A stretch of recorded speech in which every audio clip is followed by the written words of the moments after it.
Thank you for coming tonight. We've got George Schulis with the Digital Archive Background Tour. So for administrative purposes, please make sure your cell phones are silent. And this evening, I'm speaking to our online audience now, which is if you'd like to talk to them and look at them, there's this little eye right there. So hi guys.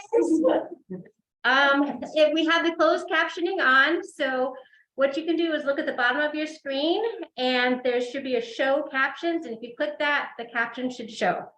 And then the last thing is question and answers we'll take at the end. And what I'll do is you can have your questions and then I'll repeat the questions louder so that folks can see it and you can think about what you want to say. Sounds good. Thank you. Hello, everybody. Thank you for coming and for attending online. I'm George Schulis. I'm a trustee here at the library, and I'm also the interim curator for the digital archive. And I go way back on this project since its inception, and I want to give you a little behind the scenes tour to show you what we do here at the library with the digital archive and how we do it.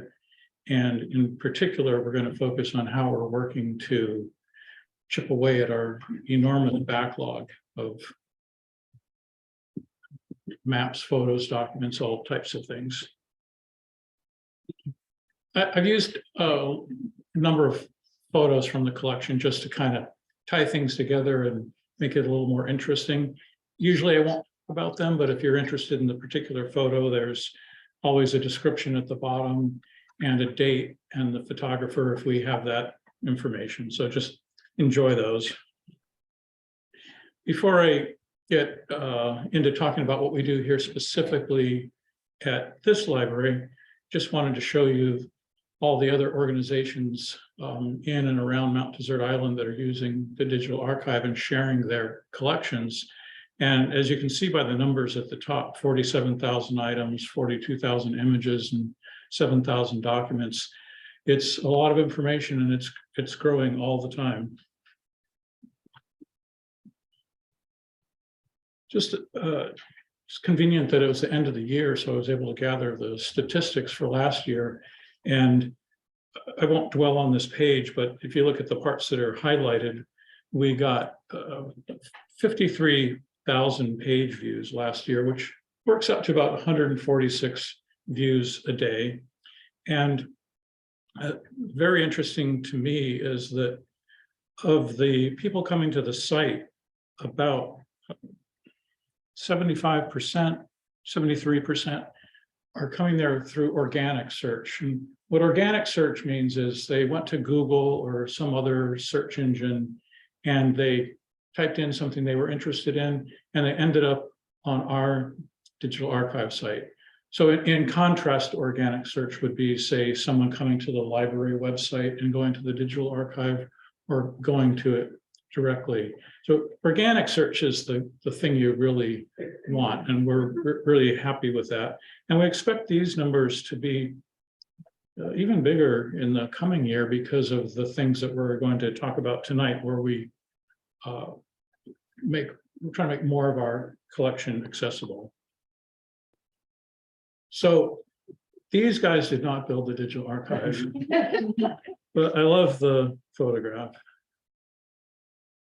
It was Charlotte Morrill and Meredith Hutchins that really were the force behind this, along with people like Ralph Stanley and Lynn Berlin and many others who contributed. But Charlotte and Meredith were the team that worked tirelessly and fiercely and endlessly to put the collection together. And in 2009, they created the first digital version of it, which looked something like this. You went upstairs, there was a PC up there and you'd sit down and there was a Microsoft Access database and it was very dense. Charlotte wanted you to be able to look at something of interest and then be able to see all the information that was related to it. it was difficult to use, and you could only access it from the library. So Charlotte and I brainstormed on how we would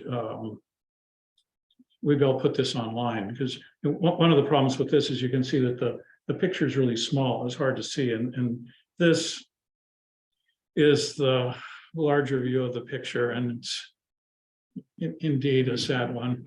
But notice the writing on the wall there, Ralph's studio. This next photo is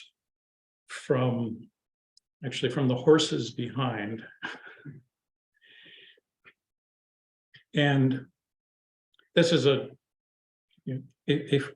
friendlier picture. Notice that over the door it says post office. I've learned that the post office moved around in Southwest Harbor over the years. It was in many different places, but you can see where it says, actually it's hard for me to see it here, eyeglasses, spectacles, jeweler and optician. That's so cool. That was 100 years ago, 125 years ago, this photo. I'm glad I didn't get my glasses there, but I'm sure people were grateful that they had that. And this location, 12 Maple Lane, that's the road that runs, if you go down Clark Point Road, it's the road that goes behind Pematic School. So this photograph was taken just, stone's throw from here. A little bit about the history. So I pointed out 2009, there was this PC version. 2015, we kind of went down a road and backed up again using a product called Past Perfect that just didn't work out for us. And then we discovered an open source product called Omeka. Open source is software that's freely available. It's non-proprietary. You don't have to pay for it. Usually requires someone with significant technical expertise to utilize it, but open source is huge, and it's a wonderful thing. And I was fortunate to have the opportunity to I had created a prototype of what Charlotte and I had dreamed up. And I was fortunate to be able to present it to one of our summer residents in Manset, who happened to be on the board of the Knight Foundation. And he came over to my house and I gave him a demo, and that was in January of 2017. And we subsequently got a $35,000 grant from them to help take it to the next level. So that was huge. And in that July, Ralph Stanley joined myself and Charlotte, and right here in this room, we presented our accomplishment. These are the organizations and the people that contributed to the digital archive. We raised more than $100,000 in the first year or two. This is a very complex product. A huge amount of work went into it. We couldn't have done it without some of these big donors and just people who gave us $20 or $100. People like Pauline there, who given endless amounts of their time. The little hearts represent the organizations that participated in our Pay It Forward.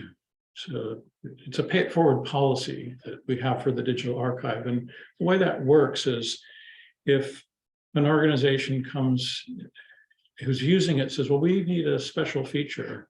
We need something new. So for instance, the Wendell Gilley Museum had gotten this grant from the Stephen and Tabitha King Foundation, and they wanted some features that would help them track loans of like their carved birds if they were being sent out to a museum or if they received loans. And this was something that would be generally useful to some other organizations. So when I get that kind of request, I say, yeah, I'll do that. Here's what it'll cost. But just be aware that you're going to pay for it, but then everybody else will get it for free.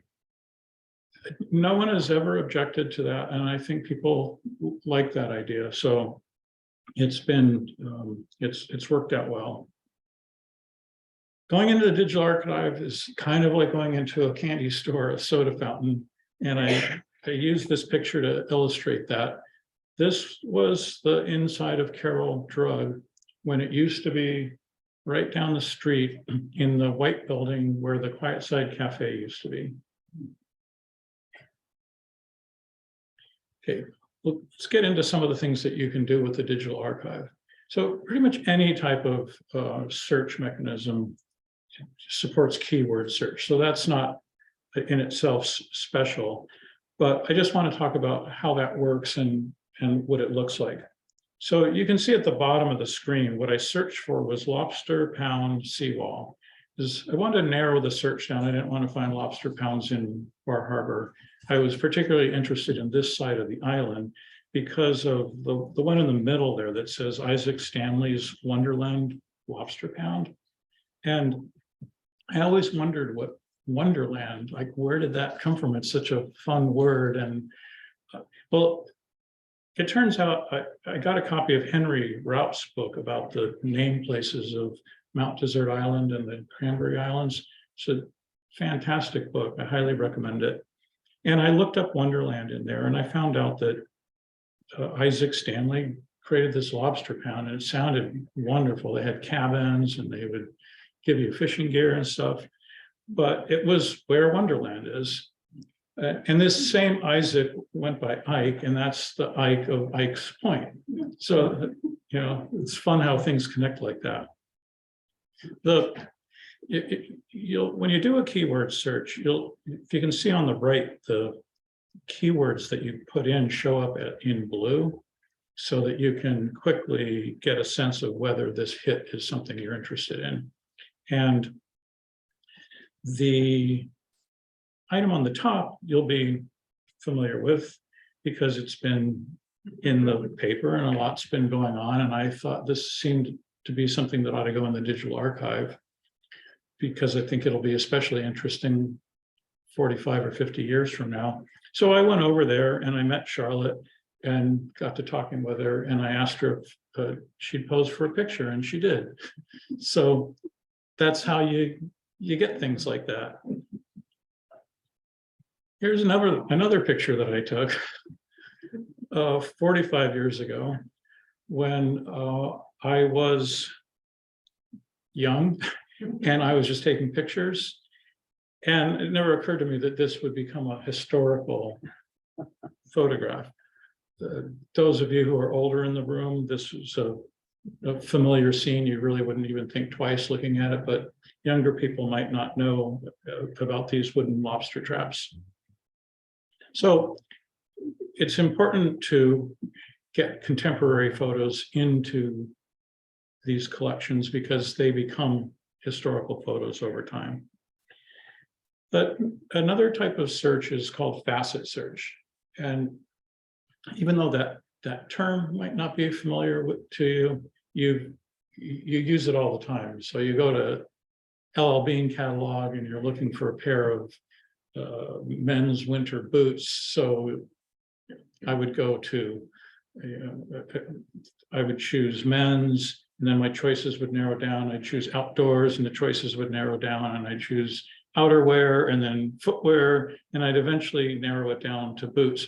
And I wouldn't have to be typing in all these search terms. I just click on the options and it just keeps narrowing down. Those are called facets. So you do use facets when it makes more sense than to do keyword searches. So, or you use them in combination. So in this example, I was interested in postcards of churches, which seems like kind of an odd thing, but there's a surprising number of them out there.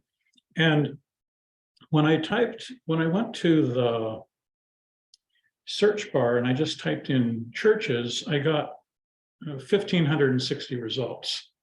And those wouldn't have all been churches. There might have been a Sally Church in there. And so would have got a hit on that person's name. So then I put in their church postcard, and that got it down to about 100 results, but there might have been a hit on something that said, you know, Sally Church wrote a postcard. So I switched over to the facet search and I used I said, I'm interested in churches, but then I used the facets to narrow it down to, if you look at those blue boxes at the top, I searched for church, then images that were photographs that were picture postcards. But also in the upper left-hand corner, you'll see it says search all sites. So any digital archive site, you can either search just the collection for that location, like if you're at the Southwest Harbor Historical Society, just see what's in their collection, or you can say, I want to see all of them. So these search results are coming up from the Southwest Harbor Historical Society, which is not across the street anymore. It's actually way down there, but it's a muscle memory. We've got Northeast Harbor Library. We've actually got Goldsboro Historical Society, Mount Desert Island Historical Society. Even COA is coming up in some of these results. So when I showed that slide earlier with all those participants and all those tens of thousands of things that they're sharing, well, you can search across all of them without having to go to those individuals' sites. Now we're going to talk about PDF searching, which PDF search is not a thing in itself. It's the ability to search in the digital archive and get hits on keywords that are in PDF files. So imagine, a document, a book, anything that's in a PDF file. It's got thousands or tens of thousands of words in it, and of those, many are keywords that you might be interested in. And archivists try to get keywords out there by writing keyword-rich titles and descriptions and creators. That's what's called metadata. But in something like a large PDF, you can't possibly put all that metadata in just the description of the item. And so without the ability to search the PDFs, your accessibility is not nearly as effective. And to be clear, when I say search the PDFs, I don't mean opening them up and searching. I mean, you go to the digital archive, and in this case, if you look at the bottom, I wanted to make it difficult, and I typed in alcohol seizure. And I chose those words because they're much less common. What I was really interested in was rum running and prohibition. But those words are more, you're going to find those in titles. And so, as I pointed out before, ignore the part in yellow for a second, but you can see in blue where the words alcohol and seizure are showing up. And we'll see on the next slide where the yellow comes from. But the first hit is on an article that Ralph Stanley wrote about rum running. And the second one is a hit on some documents from Hal Higgins. Now, if you don't know, Hal Higgins was the customs inspector here in Southwest Harbor during Prohibition, and he was the guy that went out and arrested the rum runners. And one day I was in this room and Ralph gave a presentation on rum running, probably this presentation. And I was walking home and I was over by Carroll Drug, and my friend Gladys, who I knew from the gym, who was, I think at that time about 89, she said, "Hey, George, what are you doing?" I said, "Oh, I just went to this talk with Ralph Stanley about rum running." And she got all agitated and she said, "Yeah, that guy down there," she points down Clark Point Road, she says, "he arrested my father and took his boat." And I said, "Hal Higgins?" And she goes, "Yeah, that sounds like it." So that's pretty amazing that that we have that kind of a direct connection to the past. But if you're interested in that era, we have a lot of information in there. So that the text in yellow, the highlight there, is Hal Higgins saying, "At the time I made this seizure, I was told by several citizens that the offender had too many friends and would never be prosecuted." Sounds familiar. So this page is showing on the left, it's that PDF file, and the part that's highlighted in yellow is where that yellow text we saw a second ago came from. And the other on the right side, that's just a scan of one of the documents from from Hal Higgins. And I thought it was interesting that Ralph obviously photocopied that page from Hal Higgins' document and put it into his piece. So I'm going to go back to even more keywords, more obscure keywords. So maybe if you're into boats and motors, that twin screw diesel wouldn't be that obscure. But again, I was really trying to make this work, and I wanted to show something in particular. So we only got 2 hits. The first one's on the motor yacht Placida, and you can see that the hits where you see the blue, a diesel-powered sister and twin screw diesel seagoing yacht, those are in the description field of the item. That's typical. That's where you most often get hits. But the second one, you can see from the thumbnail, that's the front page of a newspaper that we scanned. Actually, Charlotte scanned it, and it went into the digital archive. And if you look in the paragraph in the lower right, it says file attachment, the Bath Independent 1928 Yacht Fonda.pdf. That's the item, and in the blue text there where it says twin screw diesel twice, if we go look at the newspaper and you look in the lower corner where it's in yellow, those hits were on the actual text from this newspaper cover, which was not only scanned, but it was OCR, which means optical character recognition, which is how you get graphics and turn them into searchable text. So again, this ability to search PDFs is pretty powerful. We've talked about searching, but a huge part of the digital archive is discovery. So the difference is you search for things you know about. I'm interested in twin screw diesel, and you hope you find something related to that. Discovery is learning about things you didn't even know you were interested in or didn't even know existed. You literally discover them.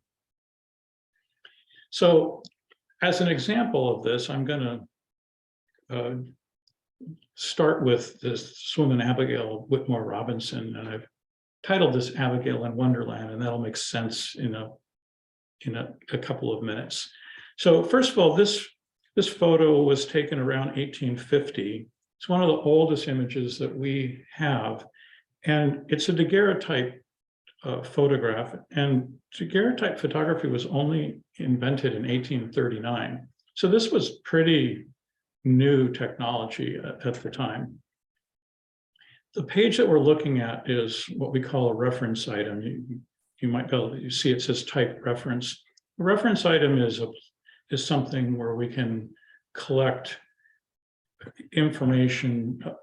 We can bring information, multiple pieces of information together about a specific thing. In this case, it's this woman.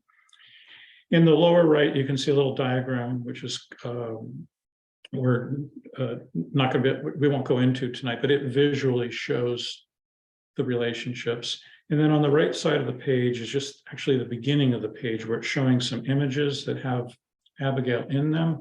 But if you were to, in your browser, and you scroll down, this page will go on for quite a bit. It'll show her husband, her grandparents, her children, anything that's related to her. So you see where the red arrow is. If I were to click on that item, so I started with Abigail, and I'm going to click on this picture that's some kind of a building. Well, there's Abigail, second from the left, sitting in front of the Farnsworth millinery shop. And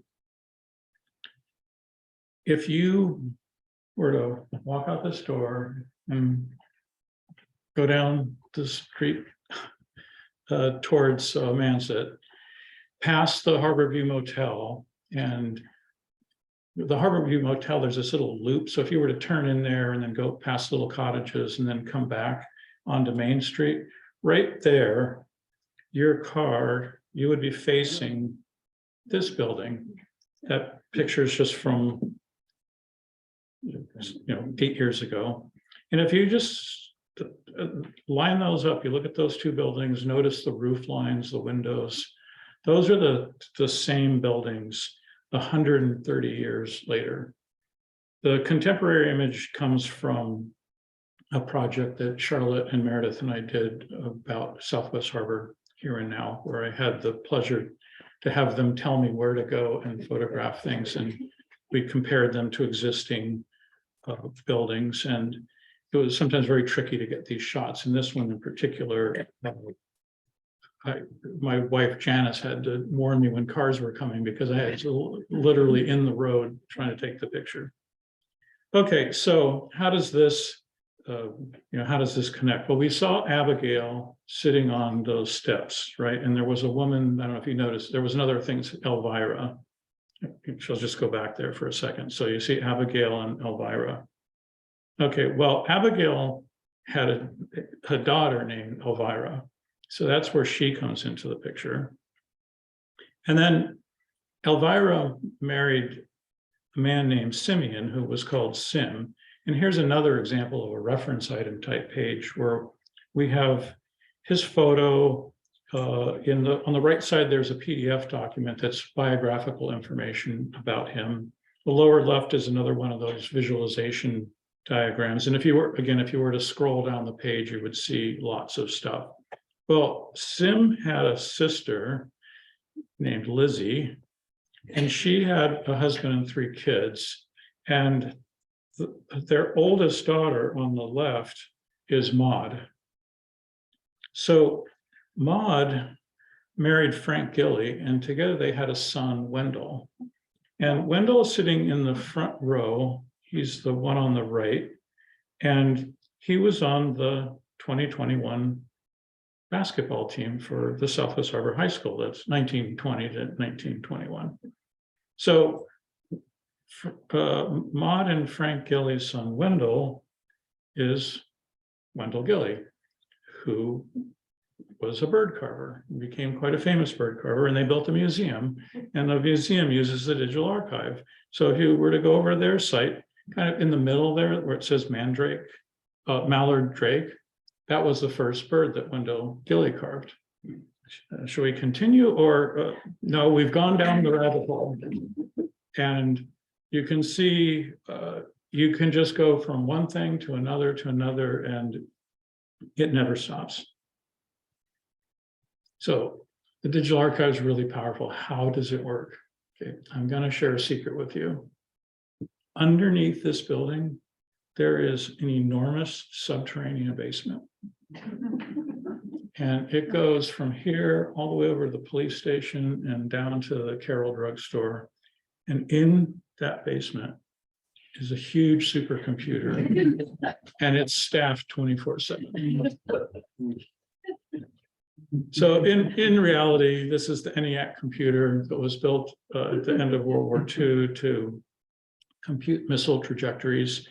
And my phone has more power than what you see in this picture. I won't dwell on this slide, but these are the technologies that make the digital archive work. The boxes in blue are the ones that apply to all the digital archive sites, and the ones in yellow are additional things that we use at the library. So quickly, up in the upper middle where it says Linux server, we have the digital archive software, which sets on this other open source software called Omeka. And there's a file system and a database. And then all the digital archive sites connect to this really powerful Amazon AWS server that is what allows this super fast searching to happen. Like when you're typing in the search box, the results just start coming down like they do in Wikipedia, because Wikipedia uses the same Amazon technology. And down on the right, those 2 boxes, the digitalarchive.us is documentation that everybody shares. And then GitHub is a funny name, but it's a repository for open source software. So again, all the software is out there. You could go to GitHub today and you could see it, you could get it. The yellow boxes in the upper left, Airtable, that's an online service that we use. I'm going to show you some examples of that. We use Google Drive just so that we can share among ourselves here at the library, but also remotely. So I work from home, so I don't have to come to the library to access these things. down in the bottom where it says Swipple Amazon S3. Huge, it's a huge part of what we do. I'll show you a couple of slides for that. It's cloud storage. It's where we keep all of our archival assets, our digital assets. We use a third-party product called Zenfolio that allows us to make it possible for people to purchase or get digital images or to order prints or even framed prints, so it's very convenient for them.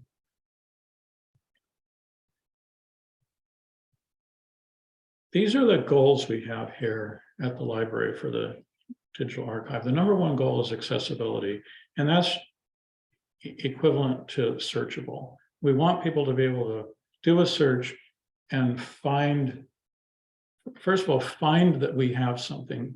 Even if that's all they know is that we have something, that's better than if they don't know that we have it at all. You know, ideally they find something, they see it, they read it, but we want them to be able to find it.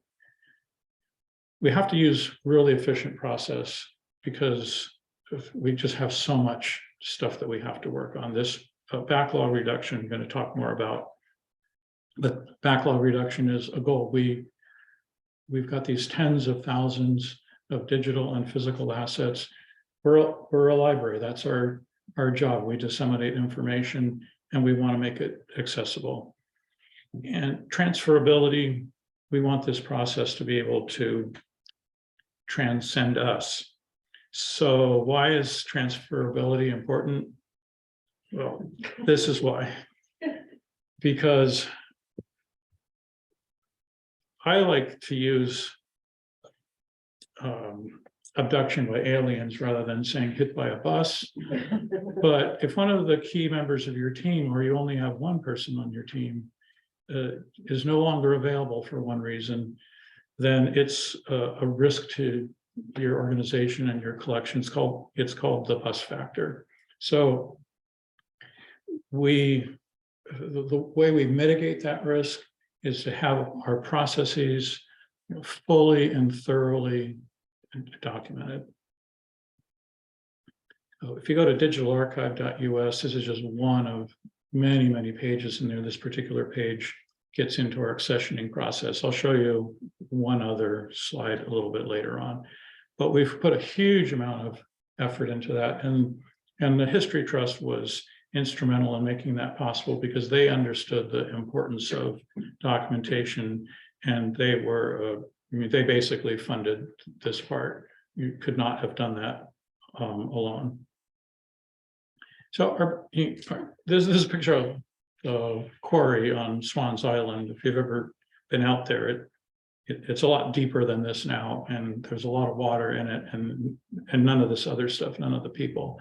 But you can kind of think of the backlog as like this massive amount of stuff, and you have to find the right pieces, and you have to pull them out, and you have to do it a certain way, and you have to know what each one is going to be used for, and you have to, cut it and size it and ship it off somewhere. So it's just this mammoth undertaking.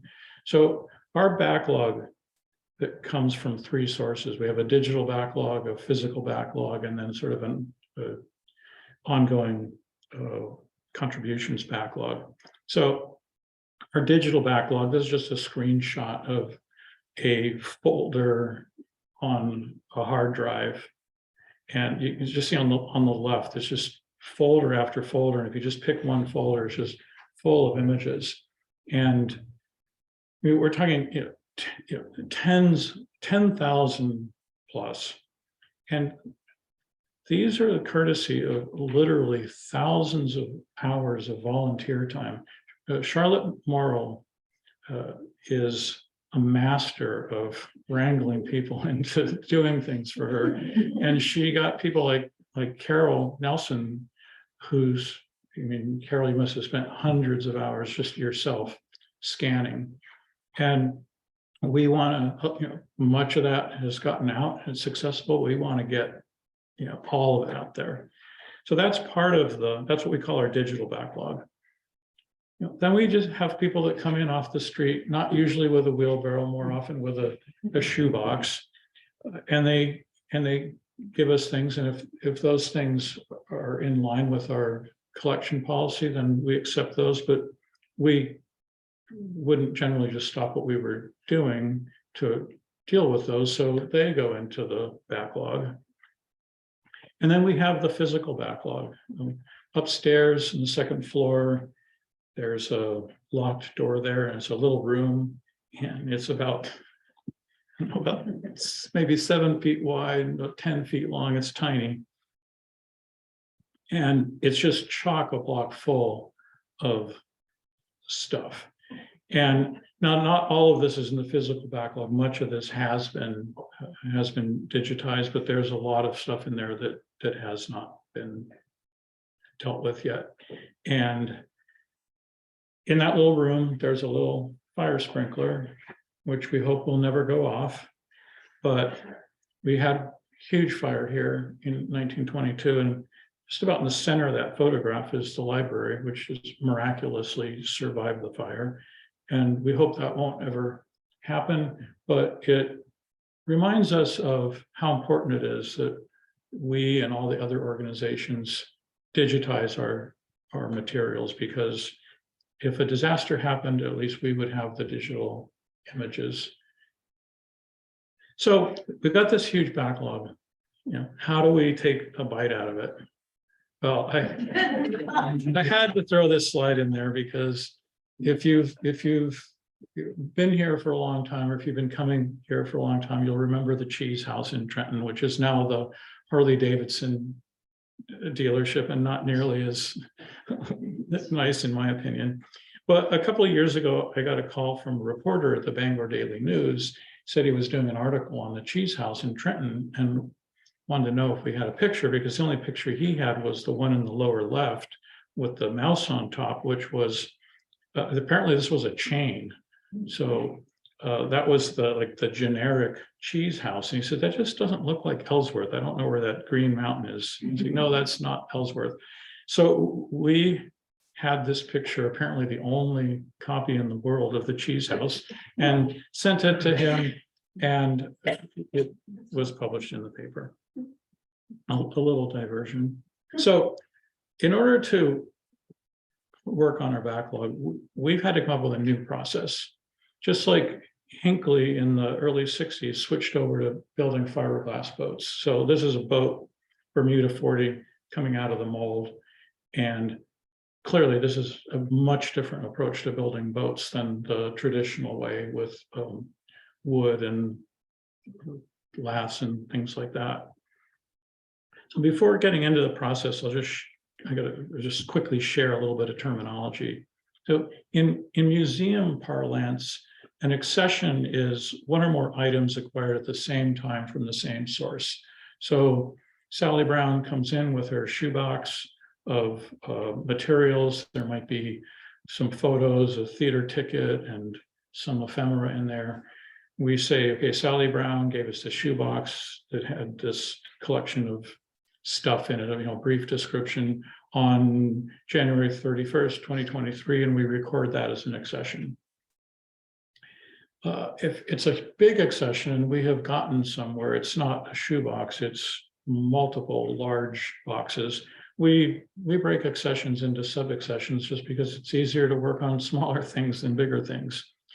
But we only have been using a formal accessioning process here for about 2 years. And prior to that, we weren't doing that. And but all the scanning was happening and all this information was getting put onto this hard drive. And so what we're doing now is we're treating like clumps of stuff on the hard drive, and we're calling it a virtual accession. It's as though someone had come in and given us all this information about Gertrude Carroll's journals or whatever it is. And then the uncurated accession is the key to this new process we've developed, which means we've gotten Sally Brown's box, or we've pulled some part of the hard drive, And we're saying, here's an accession. We are not going to spend the time to fully curate it, but we're going to index it. And we're going to create some contact sheets. I'll show you examples of those.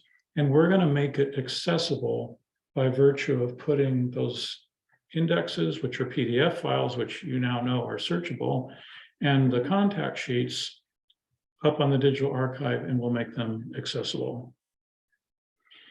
We approach this by setting priorities. The priorities of the accessions, some we consider to be more important than others. We want them to get out sooner than later. The priorities of the tasks that we assign to ourselves. And we base our priorities on our goals so that we stay in line with what we want to accomplish, because it's very easy when Sally Brown comes in with the shiny new thing to say, oh, let's go work on that. But in the bigger picture, it might not be the right thing to do. Like I said, we take large things, we break them into smaller pieces, and we take the accessions or the sub-accessions, and we divide those into interruptible steps. And what that means is that, you know, an accession has to go through a series of steps. You'll see an example of that in a minute. It has to be assessed. It has to be indexed. It might have to be scanned. There's all these steps, but the steps are set up so that an archivist can do the first step and stop, and then put in an indication of what the next step is. So that if that person gets abducted by aliens, the next person knows what the state of that accession is and can fill that person's place. And then as soon as we have enough information to make that accession accessible, either through the index or a contact sheet, we put it into the digital archive.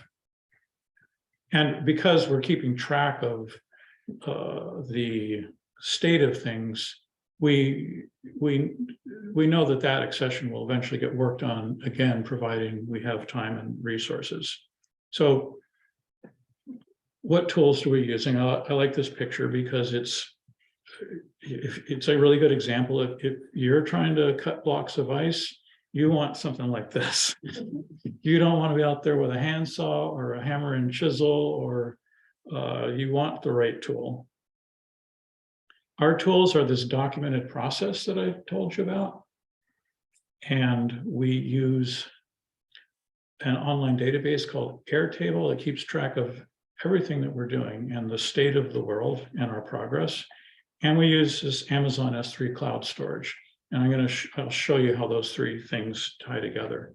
So I won't get into the details of this slide, but this is taken from our documented process. So on the left is a flow chart, and each little bubble there has a letter or a ID like 2A, 3A, 4A.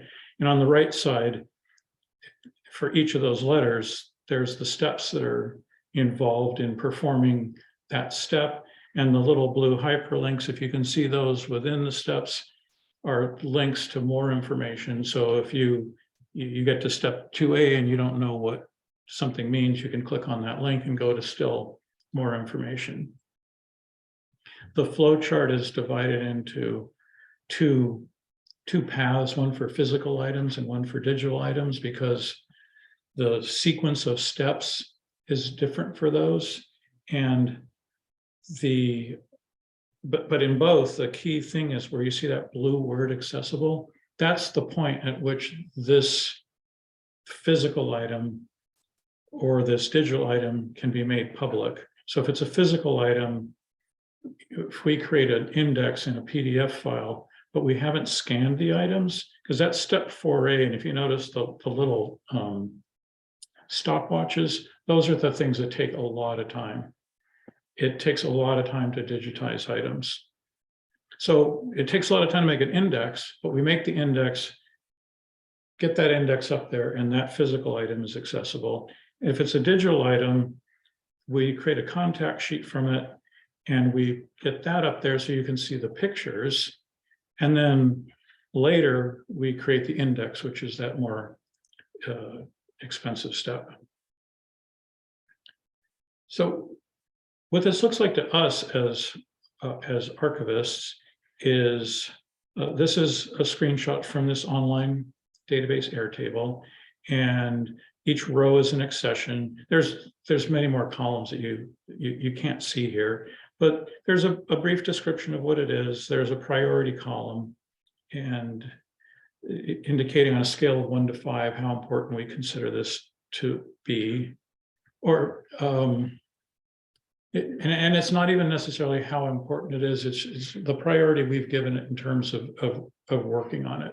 So for instance, it might be something that we only have for a very short time because the donor said, you can have this for, while I'm here this summer, but after that, I'm taking it back to Philadelphia. So it's going to get a higher priority, even though in the scheme of things, it might be not as important as something else. That the second column from the right, the next step column, is how we keep track of what state in the process something is. And then the column on the right just says where the item is located if we have it. So those numbers like 3.2 are shelves in the archive closet. And there's actually another table in Airtable that's got pictures of the shelves so we can see them. And this is especially helpful to me because it saves me from coming down here if I just want to know, is this in a binder or is it in a box or some big thing? And these are just photos. We don't have live cameras in there. And then we have another tasks table where we track who's doing what and what stage that work is in. So in here you can see Sadie, who is over there, Jack, who couldn't be with us tonight, and then myself. And the way we approach tasks is we only give people a little bit to do at a time. We don't pile their plates really high because that just overwhelms people. And by giving each person just a little bit to do, they can do that and have a sense of accomplishment. I mean, this works in any environment. It has nothing, it's nothing special about this, but it's an approach that I know from many years of working on complex projects that it works really well. When you actually get into the process of archiving, curating, it can be really tedious. And this is where I said, if an accession comes in, if you were to take the time, like let's say it was a couple of crates of stuff, and you were to go through it item by item, and then as you process one item, you'd make it accessible. You process another item and make it accessible. It just takes forever. And so we decided, let's go after the big fish first. Let's take chunks of things and make them accessible, as I've been talking about. They're accessible to an extent. Maybe the details aren't there, but people are going to be able to find it and know that this library has it. So a trick we use for that, or technique, is contact sheets, which is a mechanism that photographers have been using for almost since the beginning of photography. If you ever worked in a wet darkroom, you would be familiar with contact sheets. This is a contact sheet of 12 images from a 120 roll film. And the really nice thing about contact sheets is you can at a glance get a sense of what's there. This is how it works in magazines. A photographer, or at least how it used to work, a photographer go out, take pictures, hand their film over, someone develop it, make contact sheet, and you give this to the photo editor. Now they give them a USB drive, but I can, at a glance here, I can see the upper left-hand corner. Well, that image is underexposed. The lower center picture looks like it's overexposed, and the upper, almost at the upper corner, it looks like it's correctly exposed. And at a glance, I can tell what's going on here. But we don't create film contact sheets. We create what we call accession contact sheets. So we have a tool that we developed that lets us take a folder of digital images and create these contact sheets. And the images they're small, but they are a PDF file, which is searchable. So like if you did a search on Claremont Hotel, you would get a hit on this page because it says Claremont Hotel. And under the thumbnails are the file names, and then in parentheses, it's the dimensions of the image. So we know that, oh, this is a tiny little scan, or this is a huge scan. So there's a lot of information packed here. But even, from where you're sitting, you can get a sense. Well, there's a person there. There's the third picture looks like an aerial photo. The last one in the upper right is looks like the front of the hotel. And I was glancing at this when I was putting this presentation together, because this contact sheet came from a photo album that the previous owners of the Claremont Hotel had given us. And I saw this one that's circled, because that's what photo editors would do. They'd circle the thing in red. And so just like the photo editor would tell the photographer, I want to see an enlargement of that. And the photographer would go to the darkroom and they print it 8 by 10 and they'd bring it to the photo editor and you'd see the big picture. So this is color, it's a little bit faded. So it could be from the 60s, 70s, 80s, we don't know, but it's clearly the dining room of the Claremont Hotel. And when I saw this picture, I got so excited. I went downstairs to my wife, Janice, and I said, look at this picture. And she got so excited. So like, why? Well, you see the chairs, you see the distinctive back that they have.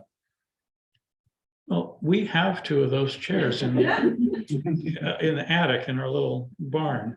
And I knew they were from the Claremont because I picked them up off the side of the road when they were renovating one of the employee houses, but I didn't know where they were, used. But now I know. I mean, these are pictures from the Claremont Hotel, and this is a big thing of what the digital archive is all about. Somebody sees a picture of their house or their Aunt Tootie or somebody or something or a business, and they just get so excited. And this might be the only picture that's in existence in the whole world, and it means everything to them. So you can see from that contact sheet, it provided high value because I was able to find this. But contact sheets don't have to be photographs. They could be there's some scans of some newspapers, some handwritten letters, some typewritten materials. Any digital image can show up in the contact sheet. So we also talked about the accession index. So the index is just nothing more than a table with rows where each row is one item in the accession. So Sally Brown brought her shoebox in, maybe there's a postcard of Thunderhole, and there's a book about cooking sardines or whatever. And when you create the index, which can be a fair amount of work, you try to put as many keywords in there as possible. You try to think like, what might somebody search for to turn up this item? So let me just pull this all together now to show you how this actually works in practice. So in this example, I went to historytrust.org, to their website, and in the search box in the upper right, I typed in Hieronymus. Hieronymus is the name of a friendship sloop that Ralph Stanley built. And these are the hits I got. And you can, at a glance, you can see there's pictures of sailboats there. And I might look at those and go, yeah, I've seen that one. Actually, that second one on the top, I took that picture. But it's another contemporary image of a historical, or maybe it's a historic boat. Get those two words confused sometimes. But I saw the contact sheet in the lower right where the red arrow is. So if I were to click on that, I get back onto our library's digital archive. And I see on the left there where the red arrow is, that there's a PDF, which is an index. And I see the contact sheet. So I click on the index and I scan down there, and I've just highlighted in yellow that item 2014-013, it's Hieronymus friendship slip. That's exactly what I'm looking for. So now I know that image 013 is what I want. So now I go look at the contact sheet. The part that's outlined in red, that's just showing you what's in the lower part of the screen. Librarians, and then 2 boats. In the middle one, you can see it says 2014-013.tiff.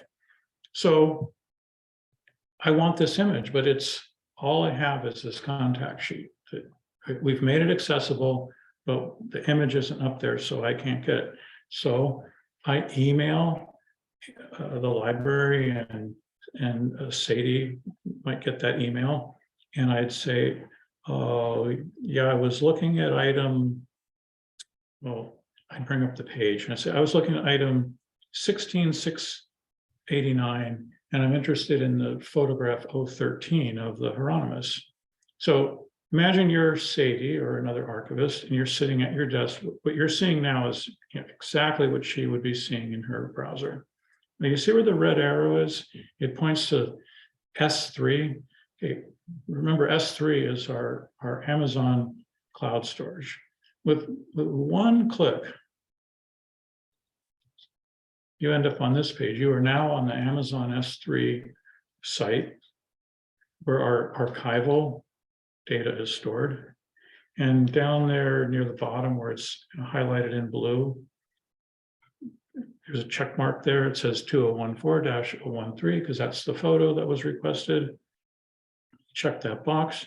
You click the download button, and there's the high resolution image. And now, you know, in literally seconds, we've been able to get that image, and then we can take the steps to make it available to the patron. So that's what we're doing. We've been applying this since the fall, so it's still fairly new, but it's working well. It's coming from the Swipple lab, which, you know, is an experimental area. And in this picture here, in the background, I don't know if you can, just past the building, so you sort of see a curve. That's the racetrack that used to be in Bar Harbor. And I just want to thank you for taking the tour, and I'll entertain any questions. All right, so I did get a question. Well, funny thing, I believe Caroline Andrews, who is on the Zoom call, was one of those librarians that was standing in the picture. So, Which picture? the one that was. Oh, fun. So one question was back earlier near the Farnsworth slide that you had. Mhm. The question was, what was the drawing on that document? The drawing. Yeah, can you take it back to the Farnsworth slide? It was. Let's see, so I can This is from Liz Keenan. do this quickly. So I'll take too long.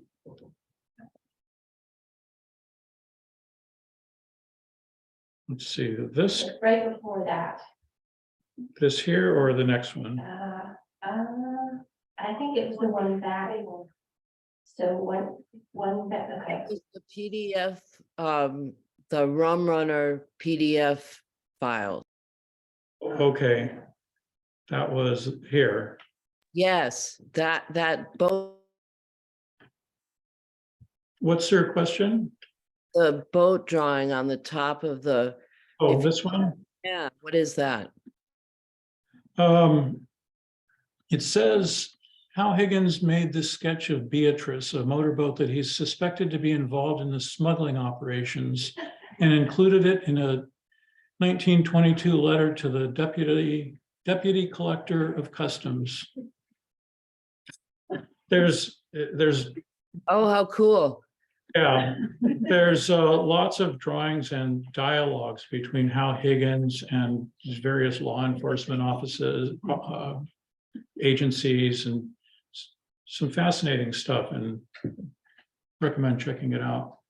So I had a question about that same slide. So that's a PDF and an original typed document from Hal, right? Right, and these are actually two different documents. That's the one on the left is just a typewritten document from Ralph, and the one on the right is a scan of something from Hal.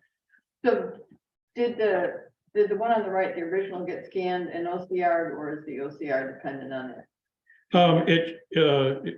We scanned it here. It should have been OCR'd if it, I don't know if in fact it was. But both of those will work. Oh, yeah, like, and this one on the right, typewritten documents OCR really well. OCR technology is really amazing. It's not going to work on cursive or, highly stylized text. Yes, Well, what are the usage rights on the archives?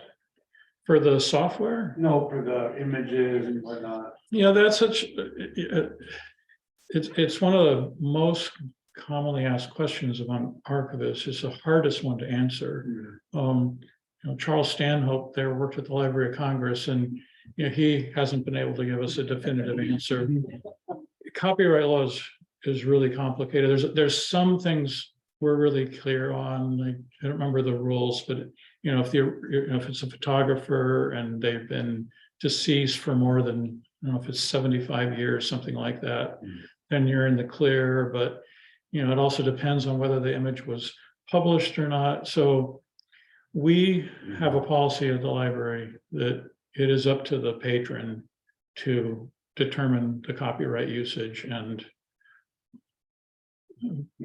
follow the law.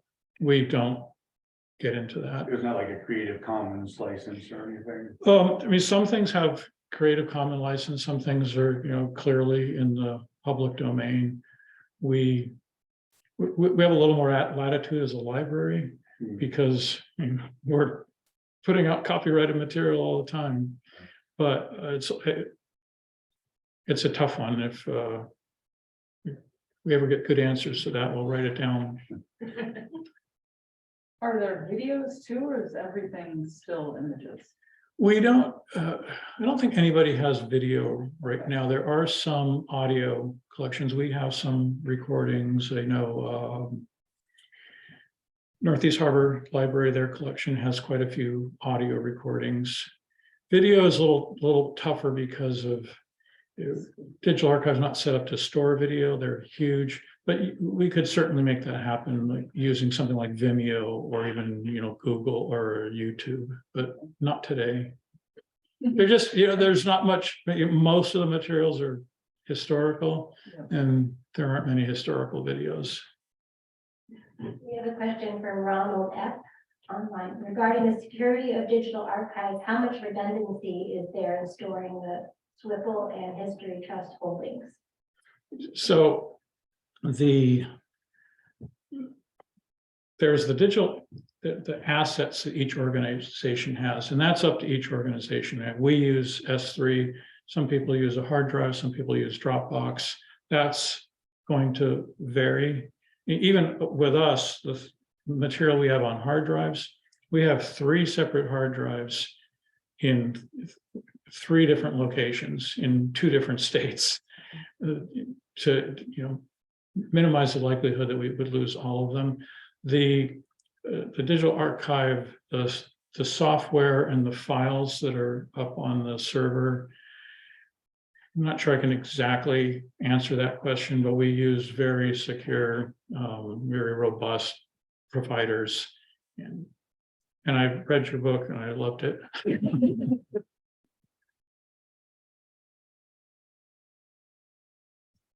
Erich? Are you aware of any pay it forward projects, sort of in the wings, or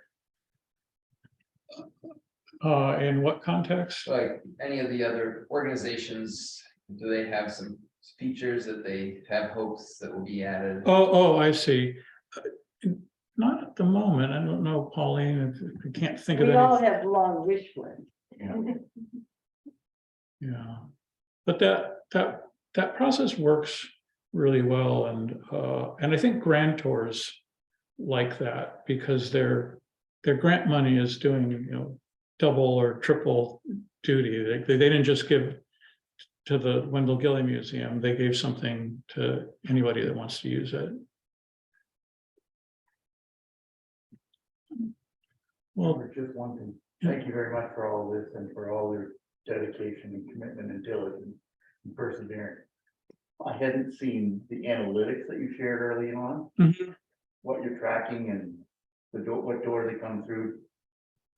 Does it also track the length of time that the customers are using the file?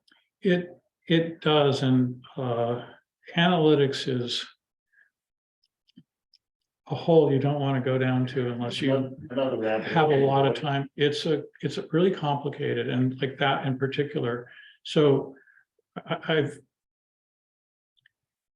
you could be getting a lot of hits and people are spending zero time there. Okay, That's not what we're seeing, but I haven't gone through right. and analyzed them. What's most important about those numbers that I pointed out before that's significant is that they're getting onto our site. Right. Whether or not they get there and the item is of interest and they quickly leave, that's. And does it have a look back so you can see how they came to us?